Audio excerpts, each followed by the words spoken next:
नैतिक चाचा की कोई संतान और ना ही कोई परिवार था। वे गांव छोड़कर एक शहर में आकर अपनी छोटी सी एक चाय की दुकान खोलते हैं, जिससे वे अपने जीवन का यापन करते हैं। एक दिन रोज की तरह नैतिक चाचा चाय की दुकान खोलते हैं। उनकी चाय की दुकान पर लोगों का आना जाना लगा रहता था। थोड़ी देर बाद मौसम बदल गया और तेज हवा के साथ बारिश होने लगी। वहाँ कुछ लोग इकट्ठे होने लगे और चाय का आनंद ले रहे थे। तभी वहाँ एक छोटी सी लड़की आती है, जिसकी स्थिति काफी खराब होती है। हाथ में कटोरा और बाल बिखरे हुए थे। उसकी उम्र केवल 10 साल की लगभग थी। सभी लोग उस लड़की को भगाने लगते हैं। ए लड़की, चल यहाँ से जा। यहाँ क्यों आई है? कौन है तू और कहाँ से आई है? पहले तो कभी नहीं देखा। अरे इनका क्या है, इनके माँ बाप तो बस इनको पैदा करके छोड़ देते हैं भीख मांगने के लिए और हमें परेशान करने के लिए। वह लड़की चुपचाप खड़ी रहती है। तभी नैतिक चाचा कहते हैं, अरे भाइयों, आप क्यों परेशान हो रहे हो? आप अपनी चाय का लुत्फ उठाइए। नैतिक चाचा को उस लड़की पर काफी तरस आता है और उसके पास जाकर कहते हैं, बेटी, क्या नाम है तुम्हारा? अंकल, मेरा नाम नायरा है। अच्छा बेटी, तुम्हें भूख लगी है,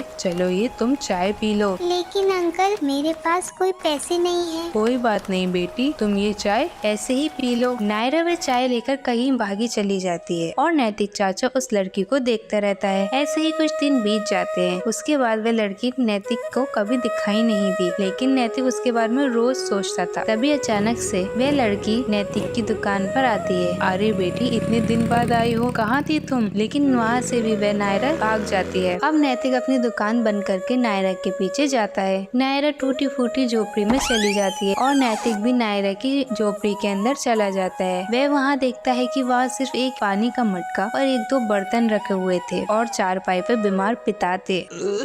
अरे बाबूजी, आप कौन हैं और यहाँ कैसे? अंकल, आप यहाँ कैसे? पिताजी, ये नैतिक चाचा हैं। इनकी चाय की दुकान है। हाँ बेटी, अब मैं समझन कि तुम इतने दिन से क्यों नहीं आ रही थी। तुम अपने पिता का ध्यान रख रही थी। बाबूजी, अगर आप बुरा न मानो तो मैं आपसे एक बात कहना चाहता हूँ। मेरी कोई संतान नहीं है और ना ही मेरा कोई परिवार है, तो मैं नायरा को अपनी बेटी मानना चाहता हूँ और तुम्हें अपना छोटा भाई।